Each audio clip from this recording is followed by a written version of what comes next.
नमस्कार, स्वागत है आप सबका आज के इस सेशन में। मैं हूं मैथ्स फैकल्टी रोशन मिश्रा। 75 दिन के मैराथन में आप सबका एक बार फिर से स्वागत है, जिसमें से आज हमारा ये चौथा दिन है। तो परसेंटेज के क्वेश्चन को हम लोग देख रहे हैं और प्रत्येक चैप्टर वाइज हम लोग एक एक क्वेश्चन को देख रहे हैं, प्रत्येक टाइप वाइज हम लोग क्वेश्चन को देख रहे हैं। तो शुरू से अंत तक चैप्टर को आप जरूर करें, जिससे कि आपका कॉन्सेप्ट बिल्कुल क्लियर हो। चलिए, तो बिना ज्यादा बातचीत किए हुए क्वेश्चन की शुरुआत करते हैं हम लोग। सबसे पहला क्वेश्चन, ये आज का जो क्लास होगा वो आज हम लोग देखेंगे टाइप 6 से। तो टाइप 6 का क्वेश्चन देखिए, टोटल हम 12 टाइप इसमें कराएंगे। आज कोशिश रहेगा हमारा कि टोटल 7 या 8 टाइप तक हमारा क्लियर हो जाए, ठीक है। और बाकी फिर कल करेंगे। क्वेश्चन सबसे पहले आप सबके सामने दिया हुआ है, सभी लोग एक बार पढ़ेंगे इसको। क्वेश्चन कह रहा है क्या, ए अपनी आय का 35% की बचत करता है। यदि उसकी आय में 20.1% की वृद्धि होती है और उसके व्यय में 20% की वृद्धि है, तो उसकी बचत में कितने प्रतिशत की वृद्धि या कमी हो जाएगी। बचत में कितने प्रतिशत की वृद्धि या कमी हो जाएगी, ठीक है। चलिए, सबसे पहला क्वेश्चन पे आ जाओ।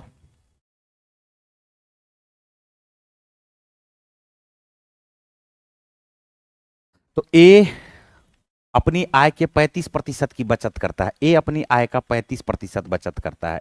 ए है और क्या है, बी है। ए अपनी आय का अगर 35% बचत करता है, सॉरी बी नहीं है, ए अपनी आय का 35% क्या करता है, बचत करता है। तो आपको एक बात पता होना चाहिए कि कभी भी इनकम बराबर जो होगा वो होगा एक्सपेंडिचर प्लस सेविंग के। एक्सपेंडिचर प्लस किसके हो जाएगा, सेविंग के। तो कहने का मतलब यह है कि खर्च प्लस बचत दोनों को अगर जोड़ दोगे तो वह इसके इनकम के बराबर हो जाएगा। इसके इनकम के क्या हो जाएगा, बराबर हो जाएगा। ए अपनी आय की 35% बचत करता है। 35% बचत करने का मतलब, अगर ये इसका सेविंग 35 होगा तो इसका खर्च कितना हो जाएगा, बोलोगे 65 हो जाएगा। 100 इसका हमने इनकम मान लिया। तो 100 जैसे ही आप इसका इनकम मानोगे, उसकी आय में 20.1% की वृद्धि हुई। तो 20.1% की अगर वृद्धि होगी तो क्या 20.1 बढ़ेगा आय, बोलोगे बिल्कुल। उसके व्यय में 20% की वृद्धि हुई। व्यय में अगर 20% की वृद्धि हुई है, 20% की वृद्धि हुई है, तो व्यय 10% होगा 6.5। 6.5 का डबल कर दोगे, 6 दूनी 12 प्लस 1 मिलकर के क्या आ जाएगा, 13। तो हमने क्या देखा कि 65 का 20% होगा 13। टोटल इसका इनकम बढ़ा है 20.1। उसमें से अगर 13 इसका एक्सपेंडिचर होगा तो 20.1 में से 13 घटाने पर यह हमारे पास जो आ जाएगा वो आएगा 7.1। क्या आएगा, 7.1। 7.1 के बारे में पता लगाना है कि 7.1 इसका सेविंग बढ़ेगा तो 7.1 का प्रतिशत 35 के रेस्पेक्ट में कितना है। तो हम बोलेंगे 7.1 बटे 35 गुना क्या कर दोगे, किससे, 100 से। अगर आप इसको सॉल्व करना चाहोगे तो 35 दूनी 70, 35 दूनी 70, बात पे ध्यान देना, 710 बटे 35 है। तो 35 दूनी 70, क्या 20 दशमलव, ऑप्शन में देखो क्या 20.3% इंक्रीज होगा क्या। आंसर आपका क्या आ जाएगा, सी। आंसर क्या आ जाएगा, बताओ, सी। क्लियर।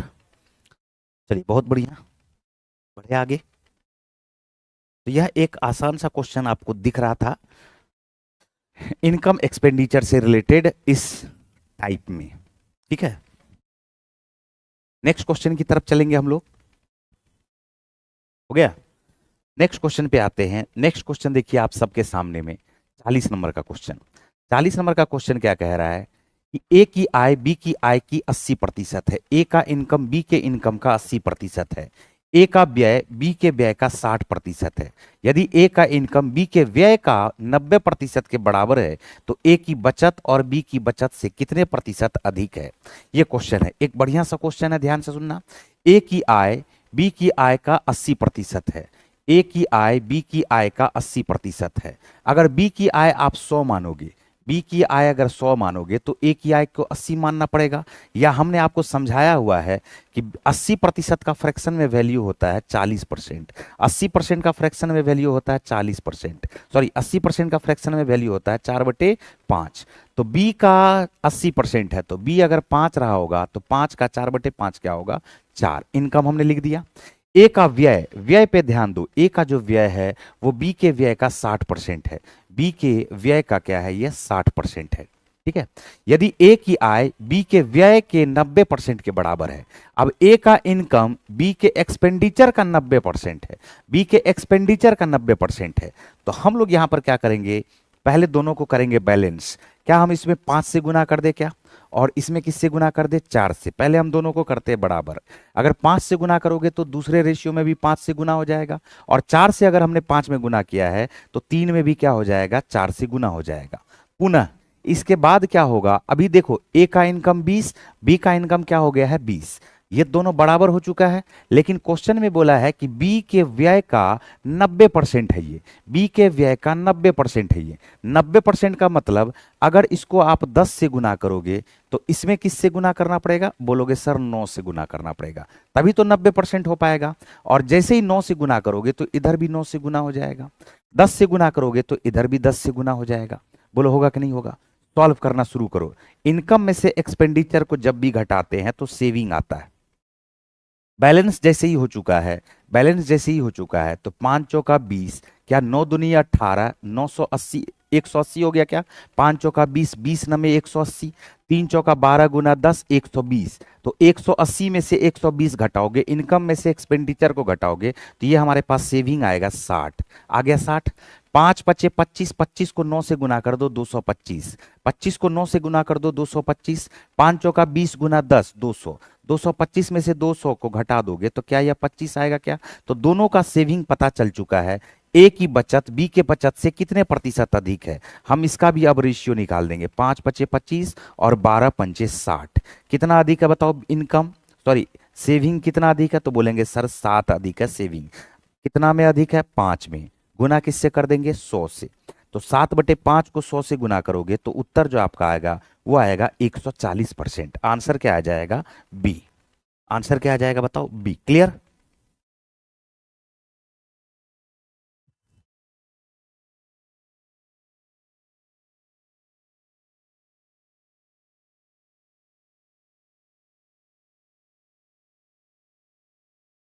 ठीक है, बैलेंस समझ में आया क्या, एक बार जल्दी से बताओ, क्या बैलेंस समझ में आया, क्लियर। चलिए नेक्स्ट क्वेश्चन पे चलते हैं, नेक्स्ट क्वेश्चन की ओर चलते हैं, नेक्स्ट क्वेश्चन की ओर। सभी बच्चों को बिल्कुल सही तरीके से सही ढंग से समझ में आ गया है। आ जाओ 41 नंबर के क्वेश्चन पे, टाइप 6 के 41 नंबर के क्वेश्चन पे आ रहे हैं। 41 नंबर का क्वेश्चन कह रहा है क्या, एक व्यक्ति अपने आय का 33.1/3% बचत करता है। यदि बचत में 22% की वृद्धि हो जाए और खर्च में 10% की वृद्धि हो जाए तो उसकी आय में कितने प्रतिशत की वृद्धि हुई, उसके आय में कितने प्रतिशत की वृद्धि हुई। बात पे ध्यान देना सब लोग। अपनी आय का 33.1/3% बचत करता है। अगर इसका इनकम, इसका बचत और इसका खर्च 33.1/3% का जो फ्रैक्शन में वैल्यू होता है वो हमारे पास होता है 1/3। सबको पता है 1 क्या होगा, 3। तो यदि इसकी बचत में, यहां पर क्या करना है ना, एक व्यक्ति अपने इनकम का 33.1/3% बचत करता है, मतलब अगर आप इसका इनकम 3 लोगे तो बचत इसका क्या हो जाएगा 1, और खर्च इसका क्या हो जाएगा बोलोगे 2। ठीक है। कहा जा रहा है यदि बचत में 22% की वृद्धि हो जाए। अब बचत में 22% की वृद्धि हो जाए, 22% की वृद्धि हो जाए, प्रतिशत में यह बात कर रहा है, तो हम यहां पर क्या करेंगे, जहां 3 रुपया कमा रहा था, 1 रुपया सेव कर रहा था, 2 रुपया खर्च कर रहा था, क्या हम इसको ऐसे भी लिख सकते हैं क्या, 300 रुपया कमा रहा है, 100 रुपया बचा रहा है और 200 रुपया क्या कर रहा है, खर्च कर रहा है। ठीक है। बचत में 22% की वृद्धि हुई है। अगर बचत में 22% की वृद्धि होगी तो 100 का 22% 22 बढ़ेगा। खर्च में 10% की वृद्धि हुई है। अगर खर्च में 10% की वृद्धि होगी तो 20, 200 का 10% 20 होगा। बोलो होगा क्या। तो आय में कितने प्रतिशत की वृद्धि हुई, बोलेंगे बचत भी 22 बढ़ा है, एक्सपेंडिचर भी 20 बढ़ा है, तो कुल जो इसका इनकम बढ़ा है 22 + 20 मिल करके टोटल बढ़ गया है 42। क्या बढ़ गया है, टोटल 42। अब 300 के रेस्पेक्ट में 42 का क्या परसेंट है, तो 42 को रखोगे ऊपर, नीचे रखोगे 300 और गुना किससे कर दोगे बताओ, 100 से। तो 0 0 0 0 ये कट जाएगा, 3 से ये 14 बार में कट जाएगा। उत्तर जो आपका आ जाएगा वो क्या आएगा बताओ, 14%। यानी यहां से पता चल गया कि इसका जो इनकम है वो 14% बढ़ा है। कितना प्रतिशत बढ़ा है, 14%। कॉन्सेप्ट को समझते चलिए, कॉन्सेप्ट को समझते चलिए, कहाँ हम 100 लगाते हैं, कहाँ रेशियो का यूज करते हैं। कहाँ रेशियो का यूज करते हैं, कहाँ 100 का यूज करते हैं, उससे फायदा हमारे पास क्या क्या होता है, उन सारे चीजों को हम लोग यहाँ पर कर रहे हैं डिस्कस। ठीक है, चलिए क्लियर है, बढ़े आगे, कोई दिक्कत तो नहीं है किसी को, क्लियर है। देखो नेक्स्ट क्वेश्चन पे आते हैं। नेक्स्ट क्वेश्चन देखो हमारे पास क्या कह रहा है कि ए ने बी को धनराशि का 25% दिया। पाई गई धनराशि में से बी ने 30% भोजन पर व्यय किया। शेष धनराशि में से बी के पास बचत एवं एक पुस्तक की लागत की राशि का अनुपात है क्रमशः 5:2। यदि बी ने वह पुस्तक 460 रुपया में खरीदी हो तो ए के पास आरंभ में कितनी धनराशि थी। यहां पर क्या कहा जा रहा है, ए ने बी को एक धनराशि का 25% दिया। सबसे पहले तो ये बताओ कि 25% का जो फ्रैक्शन में वैल्यू आएगा, क्या यह 1/4 आएगा, क्या बोलोगे हाँ सर बिल्कुल 1/4 आएगा। हम ऐसा मानना है हमारा है कि ए के पास 4 यूनिट राशि था, इसने बी को दिया है 1 यूनिट। बी को कितना यूनिट दिया है, 1 यूनिट दिया। क्या क्यों ना हम लोग इसको 400 और 100 बना ले, बताओ। 400 राशि थी ए के पास, अपने पास से इसने बी को दिया है 25%, यानी 400 में से 100 इसने बी को दे दिया। 100 इसने किसको दे दिया है, बी को दे दिया। ठीक है, अब यहां पर बी क्या कर रहा है, बी दो पार्ट में इसको तोड़ता है। बी ने 30% भोजन पर व्यय किया, तो 100 का 30% 30 होगा। 100 का 30% अगर 30 हुआ है तो शेष कितना बचेगा, बोलोगे सर 70 बचेगा। शेष क्या बचेगा, 70। अब इस 70 को यह दो पार्ट में बांटा है। कैसे कैसे बांटा है, तो बोला है 70 को बांटा है, एक तो बचत किया है और पुस्तक की लागत। ये बचत है इसका, ये इसका क्या है, बचत है पहला, और दूसरा क्या है, पुस्तक पर इसने खर्च किया। किस पर खर्च किया है, पुस्तक पर। किस रेशियो में खर्च किया है, तो इसने खर्च किया है 5:2 के रेशियो में। आप ये बताइए कि अगर 70 है तो 5:2 में अगर बांटा होगा तो बचत इसने 50 किया और पुस्तक पर इसने कितना खर्च किया, 20 किया।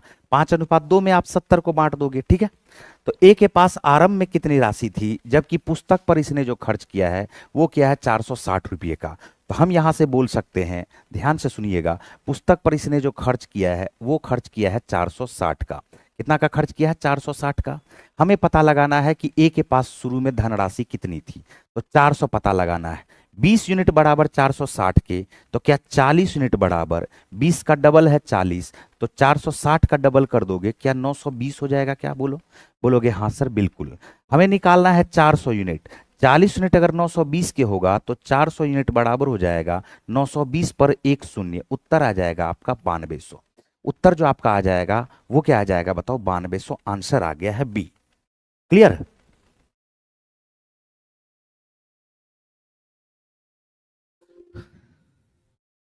क्या तरीका आपको आ रहा है समझ में, सभी बच्चों को तरीका आ रहा है समझ में कि किस तरह से हम लोग क्वेश्चन को सॉल्व कर रहे हैं। रिपीट कर दे, ठीक है, फिर से रिपीट कर देते हैं। मेरी बात को ध्यान से सुनने का कोशिश करेंगे सभी लोग। यहां पर क्वेश्चन में क्या कहा जा रहा है कि कहा जा रहा है कि ए ने 25% दिया है बी को। अगर 25% बी को दिया है तो 25% का फ्रैक्शन में वैल्यू आता है 1/4। अगर ए के पास 4 रहा होगा तो 4 में से इसने ए को बी को कितना दे दिया, 1। कहा जा रहा है 1 में से 30% बचाया, शेष खर्च कर रहा है। तो परसेंटेज में बात किया तो हम क्यों ना इसको ऐसा करें कि 4 है 1 है, तो क्यों ना हम इसको 400 बना ले और इसको क्या बना ले, बताओ, 100 बना ले। बोलो बना सकते हैं कि नहीं बना सकते हैं। अब इस 100 में से इसने 30% खर्च किया, 30% इसने क्या किया, खर्च किया। शेष कितना बचा, 70। 70 को दो पार्ट में बांटा, बचत और पुस्तक के रूप में। किस रेशियो में बांटा है, 5:2 में। तो हम बोलेंगे 5:2 में 5 + 2 मिलकर के 7, 7 बराबर 70, तो 1 बराबर 10 क्या आएगा, 5 बराबर 50 के, 2 बराबर 20 के। तो पुस्तक पर इसने कितना खर्च किया, 20 यूनिट। 20 यूनिट बराबर क्वेश्चन में दिया हुआ 460 रुपया। किसके बराबर, 460 रुपया के बराबर। तो 40 यूनिट बराबर क्या हो जाएगा, 20 दूनी 40, तो 460 का डबल करोगे तो 920। हमें पता लगाना है कि ए के पास आरंभ में कितनी धनराशि थी, तो ए के पास आरंभ में धनराशि थी 400। 40 यूनिट बराबर 920, तो 400 यूनिट बराबर 9200। 400 यूनिट बराबर क्या होगा, 9200। चलिए नेक्स्ट क्वेश्चन की ओर बढ़ते हैं हम लोग। नेक्स्ट क्वेश्चन देखिए, नेक्स्ट क्वेश्चन हमारे पास क्या दिया हुआ है।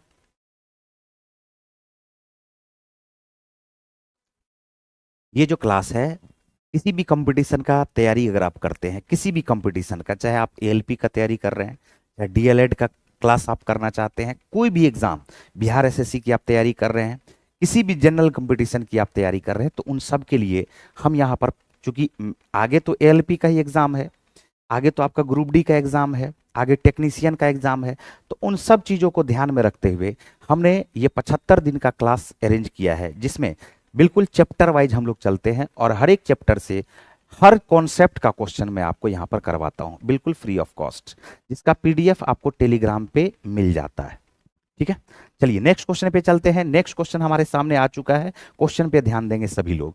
कहा क्या जरा, ओम एवं पीहू की मासिक आय का अनुपात है 7:9। ओम एवं पीहू अपनी संगत आय में से 20% तथा 40% आय की बचत करते हैं। ओम अपनी बचत का आधा भाग भविष्य निधि में निवेश करता है, जबकि पीहू अपनी बचत का 7/9 भाग भविष्य निधि में निवेश करता है।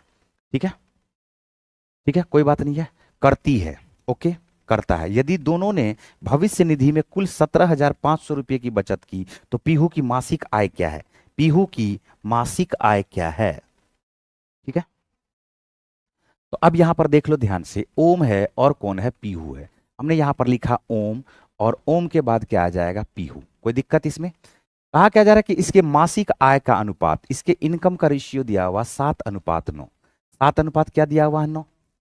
अब जैसे ही बोला है कि संगत आय में से 20% 40%, तो क्यों ना हम 7 और 9 को क्या 700 और 900 बना सकते हैं क्या? बोलोगे हाँ सर बिल्कुल बना सकते हैं। इसमें से 20% इसने बचत किया है, तो बचत जो किया है 20%, तो 700 का 20% क्या 140 होगा क्या? बताओ, बिल्कुल होगा। और 900 का जो 40% होगा, 40%, 900 का 40%, 9 चौका 36, क्या 360 होगा क्या? बिल्कुल होगा। अब क्या कहा जा रहा है कि ओम ने अपनी बचत का आधा भाग भविष्य निधि पर, ओम ने अपनी बचत का आधा भाग भविष्य निधि पर, किस पर? भविष्य निधि पर। तो आधा भाग का मतलब क्या हो जाएगा? 140 का 1/2 क्या हो जाएगा? बताओ, 70 हो जाएगा। बोलो ठीक है।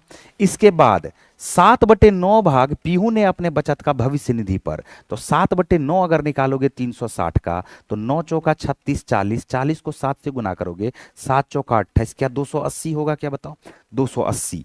इस दोनों ने अपने अपने बचत निधि पर, भविष्य निधि पर, ओम ने खर्च किए हैं 70 यूनिट, पीहू ने खर्च किए हैं 280 यूनिट। कुल इसका जो भविष्य निधि पर खर्च है वो है 17,500। तो हम इस दोनों को जोड़ देंगे।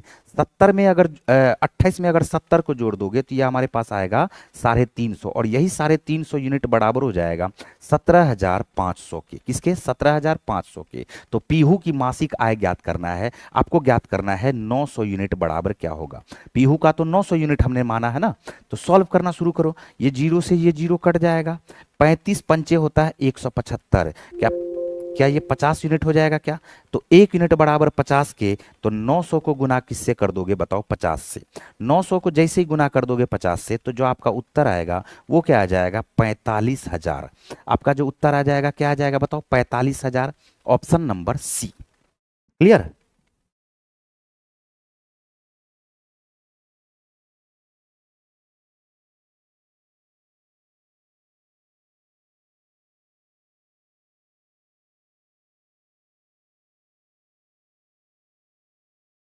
चलिए, क्लियर है, बढ़े आगे।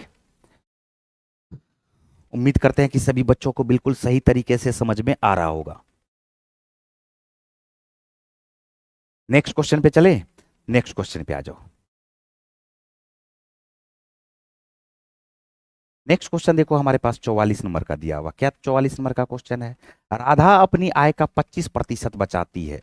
राधा अपनी आय का 25% बचाती है, उसके व्यय में 20% की वृद्धि होती है और उसके आय में 29% की वृद्धि होती है, तो उसकी बचत में कितनी वृद्धि होगी? जल्दी से इस क्वेश्चन का आंसर करके दिखाओ सभी लोग, जल्दी से इस क्वेश्चन का आंसर करके दिखाइए सभी लोग।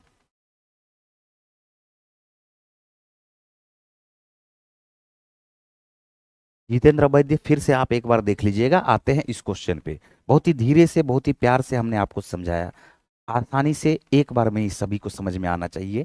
एक बार आते हैं इस क्वेश्चन पे, देखो इस क्वेश्चन को समझ करके। राधा अपनी आय का 25% बचाती है। राधा अपनी आय का, अगर इसका इनकम के बारे में बात कर रहे हैं, अगर इसका इनकम 25% का फ्रैक्शन में वैल्यू क्या होगा ये बता दो। तो 25% का फ्रैक्शन में वैल्यू होगा 1/4। अगर इसका इनकम 4 यूनिट है, इनकम 4 यूनिट है, तो ये बताइए कि इस 4 यूनिट में इसने बचाया कितना? 1 यूनिट। तो खर्च कितना यूनिट होगा? बोलोगे सर 3 यूनिट खर्च होगा। उसके व्यय में 20% की वृद्धि हुई, व्यय में जैसे ही 20% की वृद्धि हुई है, बात पे ध्यान दो, 20% की अगर वृद्धि हुई है तो हमने यहां पर क्या कहा, 3 में 20% ना बढ़ाते हैं, हम इसको बनाते हैं 400, इसको बनाते हैं 100 और इसको बनाते हैं 300। इससे फायदा क्या होता है बताओ, एक फ्रैक्शन में आ जाता है, फ्रैक्शन में ना आकर के पूर्णांक में आता है। कहा जा रहा क्या, इसके व्यय में 20% की वृद्धि होती है, आय में 29% की वृद्धि होती है, तो उसकी बचत में कितने प्रतिशत की वृद्धि होगी, 300 का 20% क्या हो जाएगा बताओ, 60। आय में 29% की वृद्धि हुई है, 29% की, तो 29 चौका क्या हो जाएगा, 116। तो हमने देखा कि इनकम 116 बढ़ गया, जिसमें से खर्च इसका है 60, तो जो बचत होगा वो हमारे पास क्या हो जाएगा, 116 में से 60 को घटाओगे, ये हमारे पास आ जाएगा 56। और 100 में से अगर 56 की वृद्धि हुई है, तो क्या हम 100 में से अगर 56 की वृद्धि हुई है तो क्या हम लोग इसका उत्तर 56% भी बोल सकते हैं क्या? बोलोगे हाँ सर बिल्कुल 56% भी बोल सकते हैं, आंसर आएगा ए। ठीक है।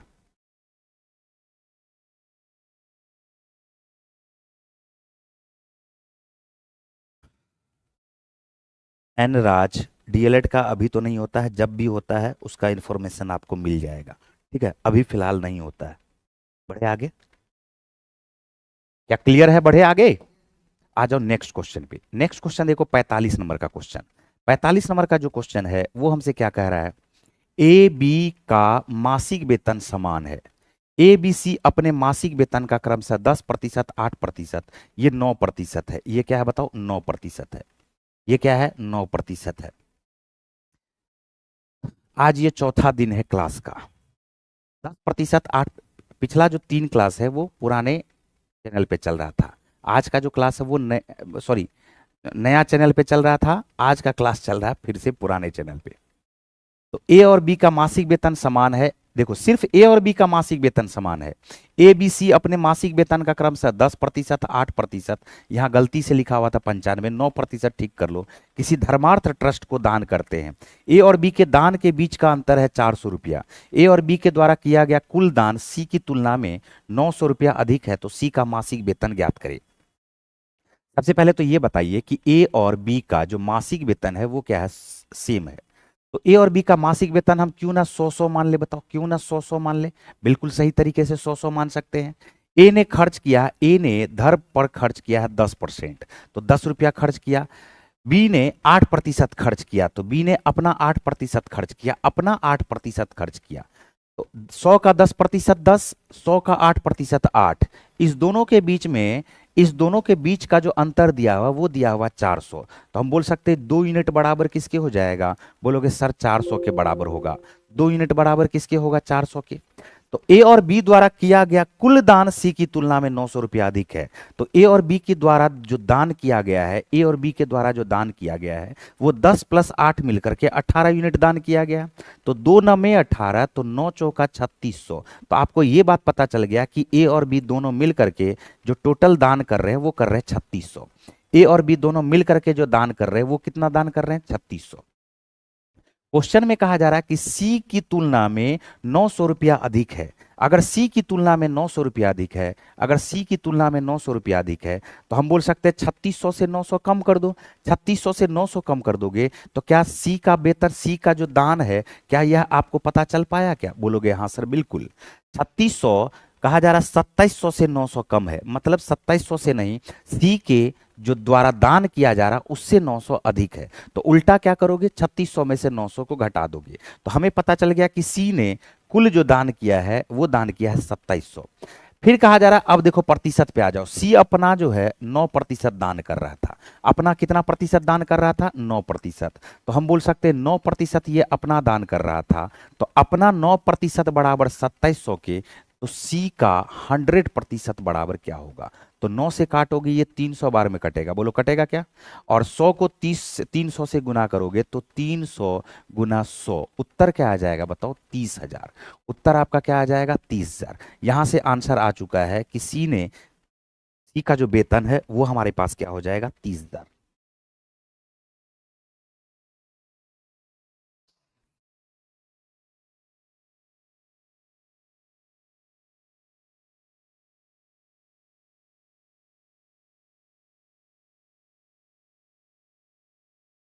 क्लियर। चलिए नेक्स्ट क्वेश्चन पे चलेंगे। 45 नंबर क्लियर हो चुका है। नेक्स्ट क्वेश्चन पे चलेंगे।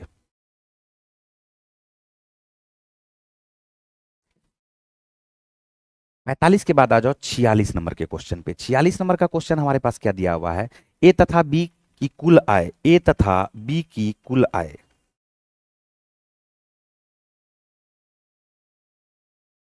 ए तथा बी की कुल आय 1215 रुपया है, 1215 रुपया है। ए ने अपनी आय का 85.5/7%, बी ने अपनी आय का 83.1/3% खर्च किया। उसकी बचत का अनुपात 3:4 है। उसके पृथक आय ज्ञात करें। देखो कितना आसान सा क्वेश्चन है और बढ़िया क्वेश्चन है। ए ने अपनी आय का 85.5/7%। सबसे पहले तो आपको यह बात पता करना पड़ेगा कि 85.5/7% का जो फ्रैक्शन में वैल्यू होता है वो हमारे पास होता है 6/7। ये हमने आपको पहले क्लास में ही समझाया है, ठीक है। बी ने अपनी आय का 83.1/3% का जो फ्रैक्शन में वैल्यू होता है वो होता है 5/6। 5 क्या होता है बताओ, 6। 5 क्या होता है बताओ, 6। ठीक है।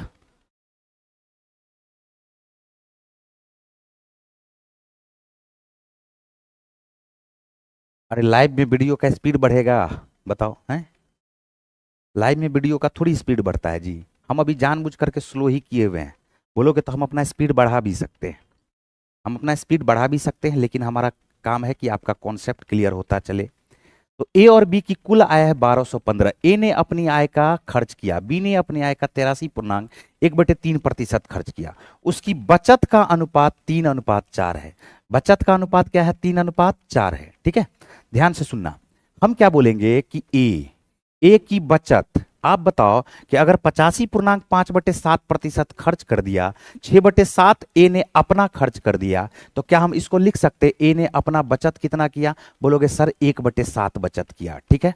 बी के बारे में बात करते हैं। बी ने अपना 83.1/3% खर्च कर दिया। 83.1/3% खर्च करने का मतलब 5/6 खर्च किया।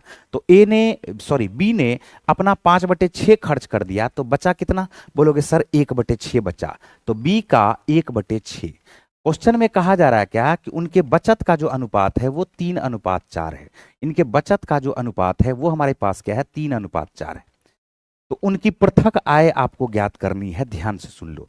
क्या हम लोग इसको ऐसे लिख सकते हैं क्या, ये 1/7 है, 7 जाकर के गुना हो जाएगा, 7 जाकर के गुना हो जाएगा और 6 जाकर के नीचे गुना हो जाएगा। बोलो तो ए और बी 1/7 है, तो 7 नीचे आएगा, क्रॉस मल्टीप्लाई होगा तो यहां पर आएगा 21, और 6 ऊपर जाएगा, 6 क्रॉस मल्टीप्लाई होगा तो होगा 24। क्या रेशियो, 3×7=21, 3×8=24 हो जाएगा क्या? बोलोगे हाँ सर। यानी ए ने 7 कमाया, तो बी ने कितना कमाया, 8 कमाया। तो हम बोल सकते हैं दोनों का जो कंबाइंड इनकम है वो है 15 यूनिट, और यही 15 यूनिट बराबर 8 + 7 मिलके 15, 15 यूनिट बराबर आ जा रहा है 1215 रुपया के। 1215 रुपया इसका इनकम है। तो 1 यूनिट बराबर आएगा 15×8=120, 15×1=15। तो 1 यूनिट बराबर जैसे ही आया 81 के, तो हमारा आंसर भी आ जाएगा। 7 यूनिट बराबर आएगा 81 को आप 7 से गुना कर दीजिए, और 81 को ही आप 8 से गुना कर दीजिए, तो उत्तर आ जाएगा। ठीक है। 81 को जैसे ही आप 7 से गुना करेंगे, 7 से गुना करेंगे तो 7×1=7, 7×8=56, 567 रुपया।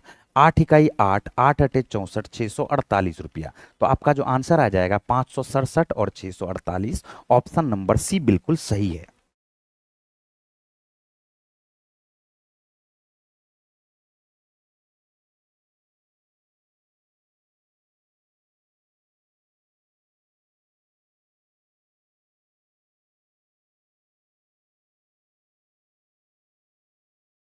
एलपी डिप्लोमा से भरे कि आईटीआई से? जिससे भरना है यार भर लो, ठीक है। टेंशन क्यों ले रहे हो, हैं?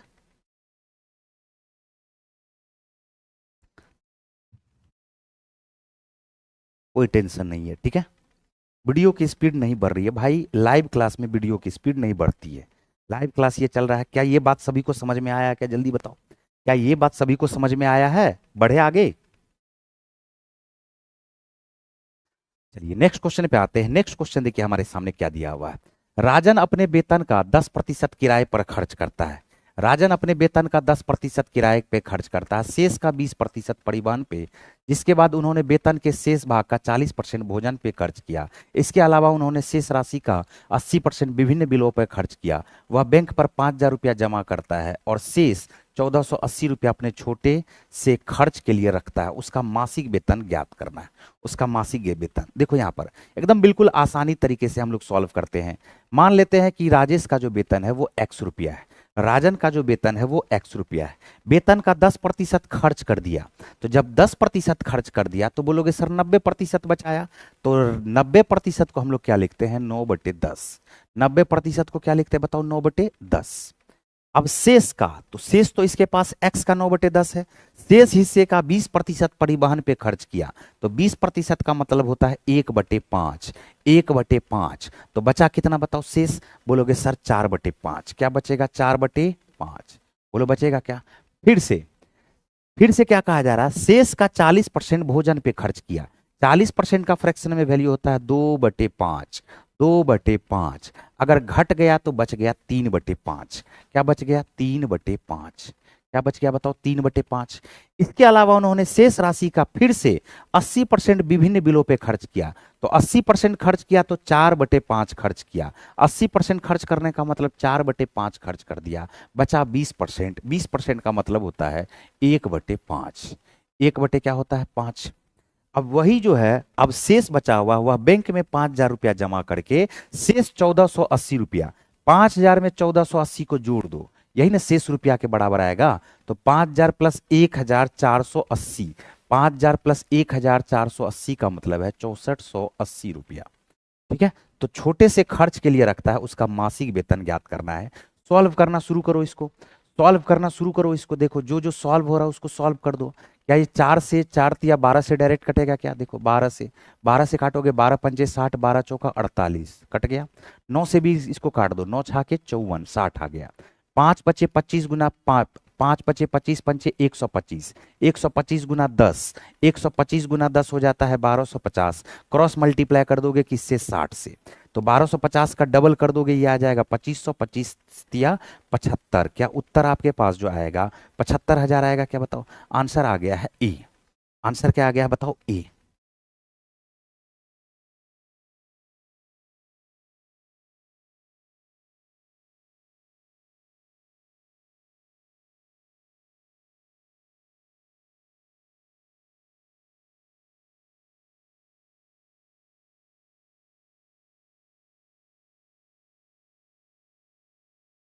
ठीक है, बढ़े आगे। चलिए नेक्स्ट क्वेश्चन पे आ जाओ। नेक्स्ट क्वेश्चन देखो हमारे पास क्या दिया हुआ 48 नंबर का। 48 नंबर का क्वेश्चन जो है, ठीक है, कोई क्वेश्चन छूटा नहीं ना जी।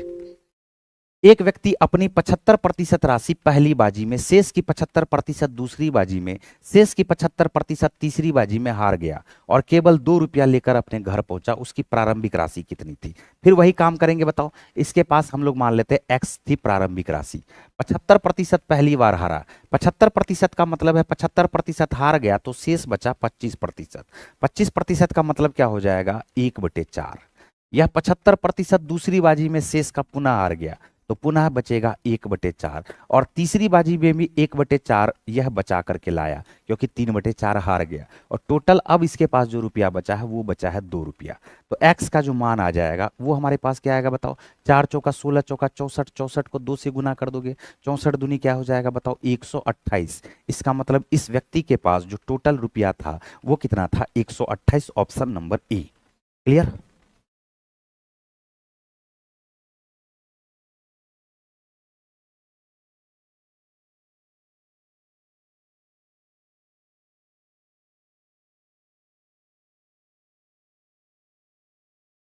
चलिए नेक्स्ट क्वेश्चन पे आते हैं। नेक्स्ट क्वेश्चन पे आते हैं दोस्त, जहां पढ़ने का इच्छा है वहां पढ़ो। ठीक है, यहाँ पढ़ने का इच्छा है यहाँ पढ़ो। ये यूट्यूब पर बिल्कुल फ्री ऑफ कॉस्ट क्लास चल रहा है, और जो पेड बैच में लिया हुआ एडमिशन वो पेड बैच में भी पढ़ सकता है। पेड बैच में तो पढ़ना ही है, एडमिशन लिया तो क्या। और यहाँ पर जो यूट्यूब में फ्री ऑफ कॉस्ट क्लास करना चाहता उसके लिए है कि कम समय में आपका रिवीजन बढ़िया हो जाए, बस उसके लिए है। नेक्स्ट क्वेश्चन पे आ जाओ। देखो 48 के बाद आ जाओ 49 नंबर के क्वेश्चन पे। 49 नंबर का क्वेश्चन है, एक चुनाव में, देखो ये हमारा टाइप 6 खत्म हो चुका, देख लो ये टाइप 6 का लास्ट क्वेश्चन था। अब आ चुके हैं हम लोग टाइप 7 पे। टाइप 7 पे आ चुके हैं, बात पे ध्यान देना सभी लोग। एक चुनाव में 3 उम्मीदवार है, एक चुनाव में 3 उम्मीदवार है। कितने उम्मीदवार है? 3 उम्मीदवार है। विजेता उम्मीदवार को 55%, विजेता उम्मीदवार को 55% मतदान प्राप्त हुआ। तीसरे उम्मीदवार को 5% मतदान प्राप्त हुआ। यदि विजेता उम्मीदवार 9,000 मतदान से जीतता है तो मतदानों की कुल संख्या ज्ञात कीजिए यदि कोई भी मत अवैध नहीं हो। तो टोटल जो मत होगा वो होगा 100%। टोटल जो मत होगा वो हमारे पास क्या होगा? 100%। तीसरा जो उम्मीदवार है ना वो लाया 5%। तीसरा जो उम्मीदवार है वो लाया 5%। और जो विनर है वो हमारे पास लाया है 55%। कितना परसेंट? 55%। तो बताओ जो दूसरा उम्मीदवार होगा वही मेन लूजर होगा। ठीक है, तो 55 + 5 मिलकर के 60 होता है। 100 में से 60 को घटाओगे तो हमारे पास क्या बचेगा? 40%। अब ये लूजर से ना जीतेगा जी, तो लूजर से जीता है यह 9,000 मतदान से। तो 9,000 मतदान से जीतने का मतलब है 40 से 55 कितना अधिक है? तो बोलोगे सर 15% अधिक है। और यही 15% बराबर किसके हो जाएगा? 9,000 के। अगर 15% बराबर 9,000 के होगा तो 100% बराबर क्या हो जाएगा? 100% बराबर क्या हो जाएगा? तो बोलोगे 15 छाके, यहां से सॉल्व कर दो इसको, क्यों ना। 15 इकाई 15, 15 छाके 90। तो 600 को गुना कर दोगे किससे? 100 से। तो जो आपका उत्तर आ जाएगा वो क्या आ जाएगा? 60,000। Option number A. क्लियर?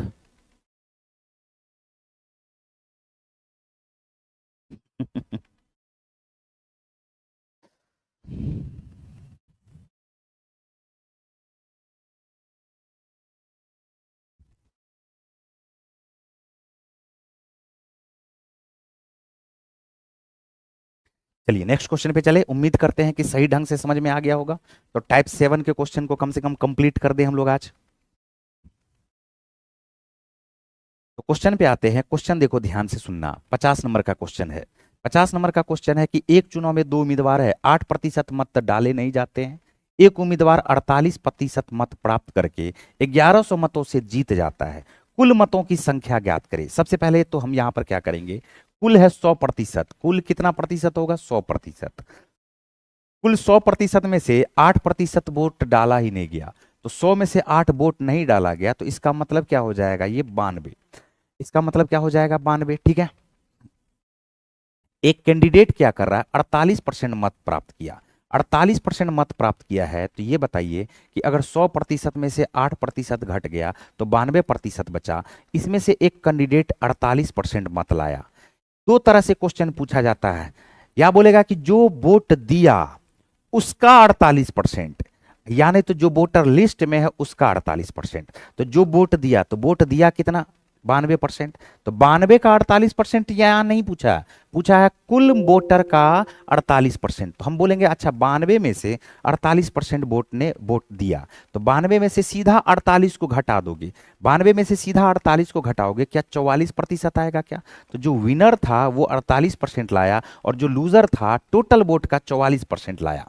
तो हम बोलेंगे क्या, बताइए तो कितना प्रतिशत वोट से ये जीत गया? तो बोलेंगे 44 से 48 होता है 4%, और यही 4% बराबर हो जाएगा 1100 के। इसके 1100 के। तो कुल मतों की संख्या जो हमारे पास होगी वो होगी 100%। 100% ही तो निकालना है। तो हम बोलेंगे 4% का जो 100 होता है वो होता है 25 गुना।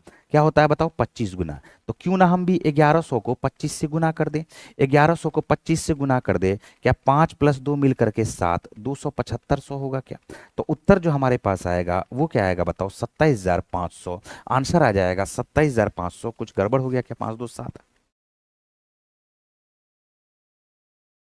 ये देखो यहां पर आंसर होगा 27,500। ये आंसर छूटा हुआ ऑप्शन, ऑप्शन नंबर क्या हो जाएगा? सी। ठीक है, क्लियर? बढ़े आगे। बहुत बढ़िया, बहुत बढ़िया।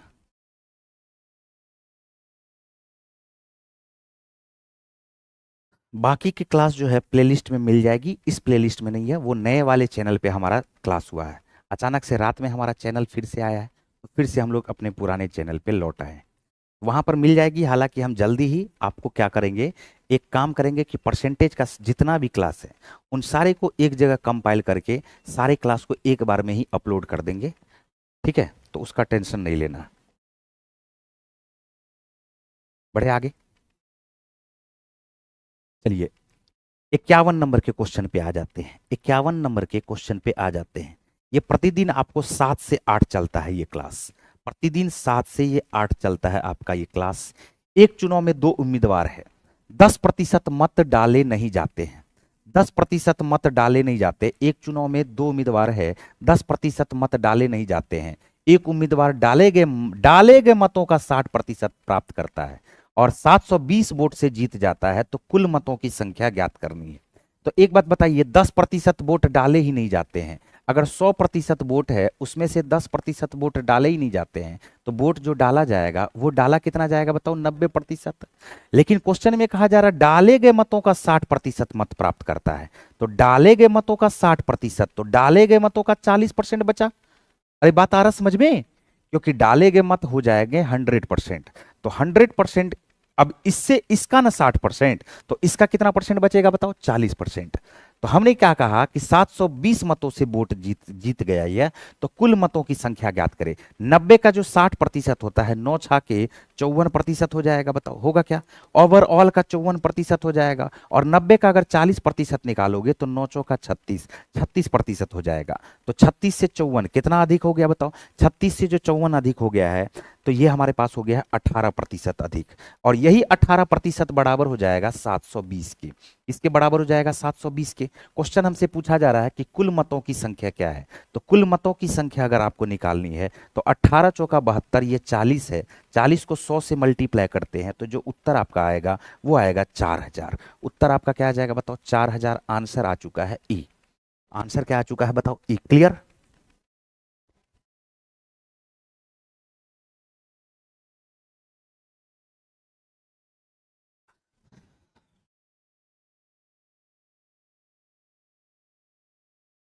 बढ़े आगे? क्या इसमें कोई दिक्कत?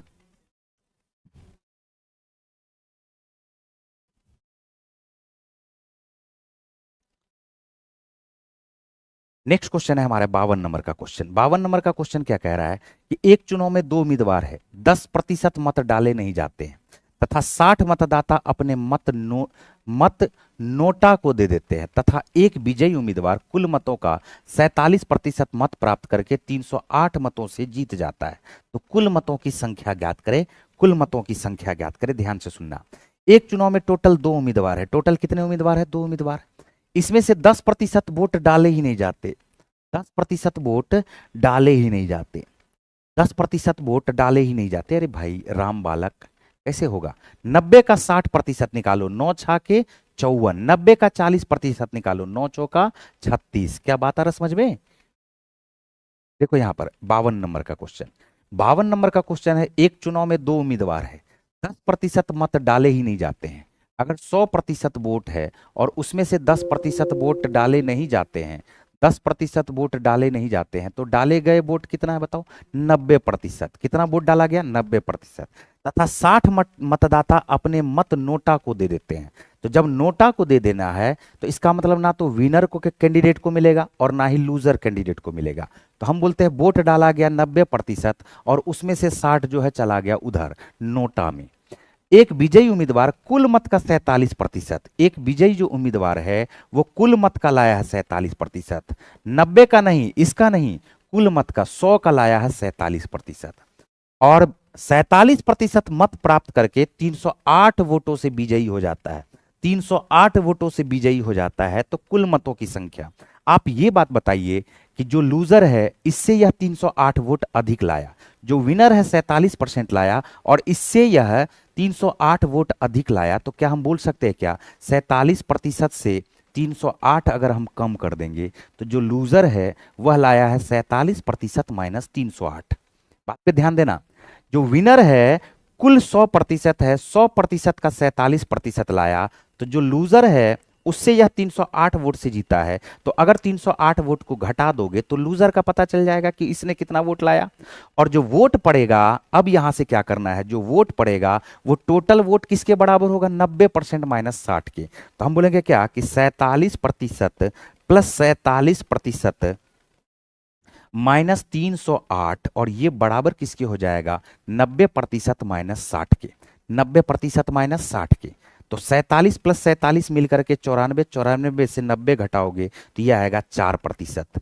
बराबर के इस तरफ जाएगा 308, 308 में से 60 को घटा दोगे तो ये आ जाएगा 248। क्या आ जाएगा? 248। क्वेश्चन पूछा जा रहा है कुल मतों की संख्या ज्ञात करे, कुल मतों की संख्या ज्ञात करे, 4 से इसको काट दो, 4 छाके 24, 4 दूनी 8, तो 1% बराबर 62 आया, तो 100% बराबर आएगा 6200। तो कुल मतों की जो संख्या हो जाएगी वो हमारे पास क्या आएगी? 6200। आंसर आएगा ऑप्शन नंबर बी। आंसर आएगा ऑप्शन नंबर बी।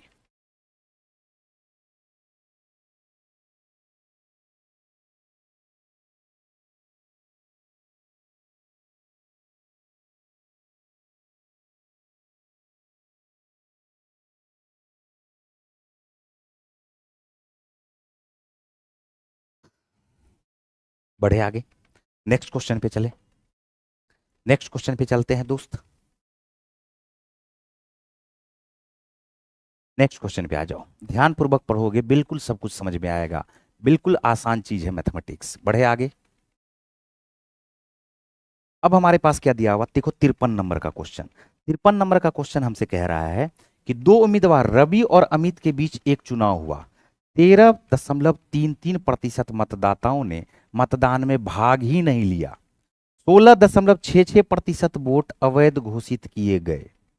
ठीक है, और विजेता को कुल वैध मतों का 56.25% मिला और 5460 वोटों से वह जीत गया।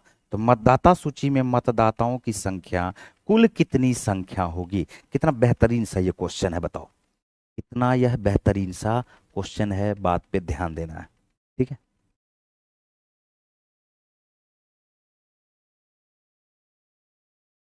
चलो अब यहां पर देखो, क्वेश्चन पे ध्यान दो सब लोग। सबसे पहले तो हमें क्या पता होना चाहिए? हमें पता होना चाहिए परसेंटेज का फ्रैक्शन कन्वर्जन। 13.33%, 13.33%, 13.33% का फ्रैक्शन में वैल्यू क्या होगा? क्या यह 13.1/3% है? क्या बताओ, 13.1/3% है? 13 या 39, एक 40/3, क्या यह 40/3/100 होगा? क्या बताओ, 40/3/100 आ गया तो हम बोलेंगे क्या 20 दूनी 40, 20 पंचे 100, क्या यह 2/15 हो गया? क्या बताओ, 2/15, 2/15। या अगर आपको ये बात पता है, ध्यान से सुनना मेरी बात को, अगर आपको ये बात पता है कि 6.2/3% का जो फ्रैक्शन में वैल्यू आता है वो आता है 1/15, बोलो आता है क्या? उसी का यह क्या है? दुगुना है। अगर इसी का दुगुना है तो 13.1/3% का जो फ्रैक्शन में वैल्यू आएगा वो आएगा 2/15। सबसे पहले तो ये बात पता होना चाहिए आपको, 2/15। उसके बाद 16.66%, 16.66% का फ्रैक्शन में वैल्यू सबको पता ही होगा, ये बार बार हम रिपीट किए हैं पिछले सारे क्लासों में। उसके बाद 56.25% पे अगर बात करते हैं तो इसको भी मैं आपको समझा दूं कि 56.25% आखिर है क्या? तो क्या 50% है क्या? 56.25% को 50% प्लस 6.25% बोल सकते हैं। 50% का मतलब होता है 1/2 और 6.25% का मतलब होता है 1/16। क्या यह 2 8 16, 8 1 9/16 हो गया क्या? तो आपको ये बात ध्यान में रखना है कि 56.25% का जो फ्रैक्शन में वैल्यू होगा वो क्या आएगा? 9/16। क्वेश्चन क्या कह रहा है? दो उम्मीदवारों के बीच, रवि और अमित के बीच एक मुकाबला हुआ, 13.33% मतदाताओं ने मतदान नहीं किया।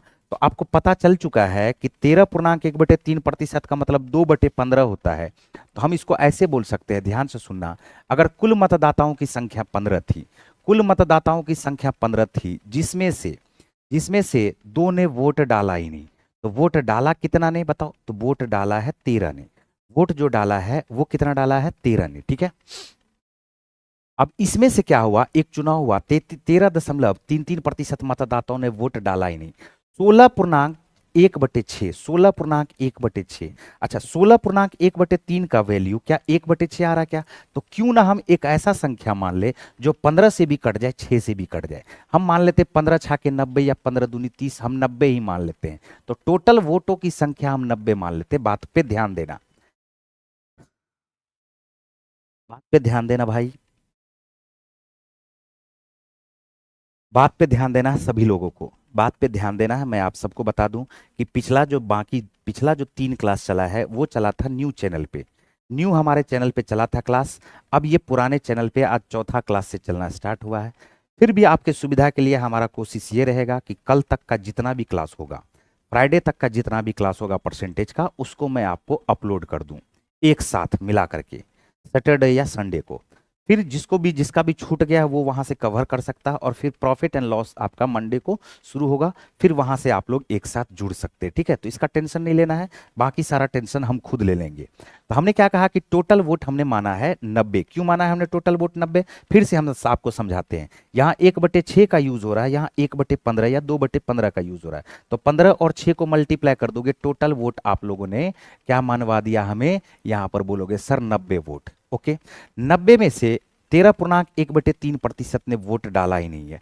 13.1/3% का वैल्यू होता है 2/15, 2/15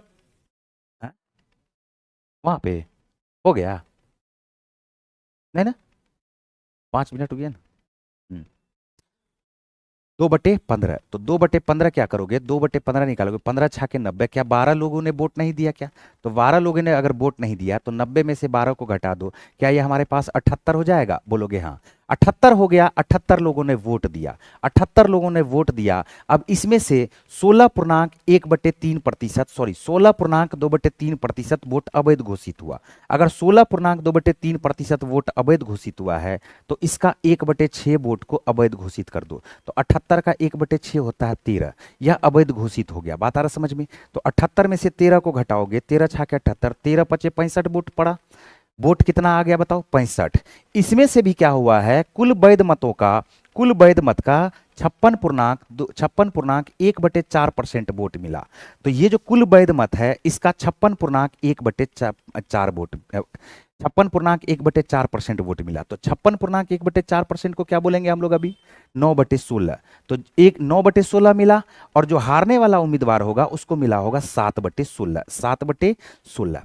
अब ये बताओ कि इससे ये जीता कि हारा? जीत गया। कितना से जीता? 2/16 से जीता, 2/16 से जीता, 2/16 से जीता। और 2/16 किसका निकालोगे? 65 का। तो 2/16 निकालोगे किसका? 65 का। और यही हमारे पास जो हो जाएगा वो हमारे पास क्या आ जाएगा, ये हमारे पास दिया हुआ 5460। 5400 क्या दिया हुआ है? 60। क्वेश्चन हमसे पूछा जा रहा मतदाताओं की कुल संख्या, यानी 90 हमें निकालना है। हम सॉल्व करना शुरू करते हैं, बात पे ध्यान दो। 2 से काटोगे तो 2 से काटो, या तो आप इसको काट दो पहले 13 से ही। 13 से काटोगे, 13×5 = 65, 13×4 = 52, 13×2 = 26, 420 आ गया। 5×2 = 10 से ये कट गया 42। तो 1 यूनिट बराबर आ गया है 16 गुना 16 गुना किसके आया? 42 के। हमें निकालना है टोटल वोटों की संख्या 90। बेहतरीन सा ये क्वेश्चन है, क्वेश्चन पे ध्यान दोगे तो बहुत ही बेहतरीन क्वेश्चन है। 90 गुना 16 गुना 42, 90 गुना 16 गुना क्या हो जाएगा? 42। तो हम यहाँ पर 42 को कर लेते हैं 16 से गुना, 16×4 = 64, 640, और 16×2 = 32, मिलकर के हो गया 672। और 672 को हम 9 से अगर गुना कर दें, तो 672 को अगर 9 से गुना करें तो 9×2 = 18, 7×9 = 63, 63 1 64, और 6×9 = 54, 54 और 6 मिलकर के 60। तो जो उत्तर हमारा आ जाएगा वो क्या आ जाएगा? 60,480। Option number B. Option number क्या आ जाएगा बताओ? बी।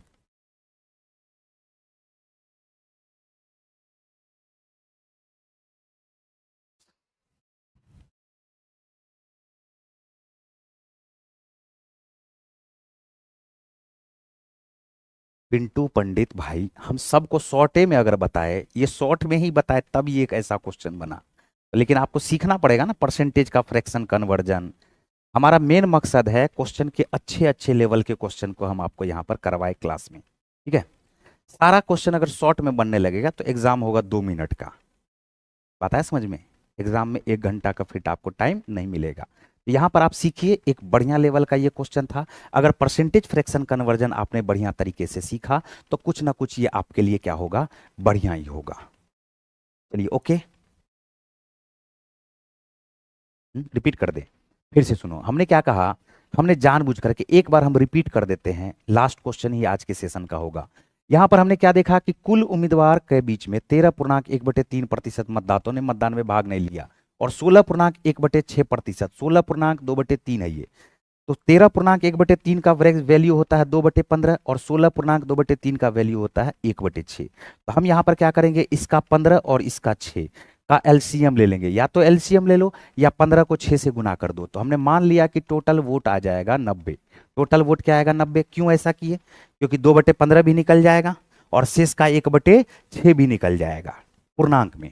तो 90 का 2/15 यानी 13.1/3% वोट डालने ही नहीं गया। तो 2/15 निकालोगे तो 12 वोट नहीं डाला, नहीं डाला तो वोट डाला कितना 78। 78 का 16.1/3%, सॉरी 16.2/3% वोट खराब हो गया, अवैध हो गया। तो 16.2/3% का फ्रैक्शन में वैल्यू होगा 1/6, खराब हो गया तो 13 वोट खराब हो गया।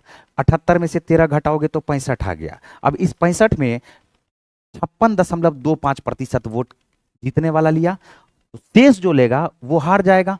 तो हमने कहा 56.25% का फ्रैक्शन में वैल्यू होता है 9/16। जीत गया 65 का 9/16 लाने वाला जीत गया, तो 65 का 7/16 लाने वाला हार गया होगा। तो बताओ कितना वोट से जीता। तो 9/16 से 7/16 घटाओगे 2/16 आएगा। 2/16 गुना 65, 65 का ही ना, ये बराबर हो जाएगा 5460 के। तो 1 यूनिट बराबर आ जाएगा काटकूट करने पे 16 गुना 42। टोटल वोट पड़ा कितना, हमने माना कितना था 90 वोट माना था। तो 90 गुना 16 गुना 42, उत्तर आ जाएगा 60,480। ठीक है,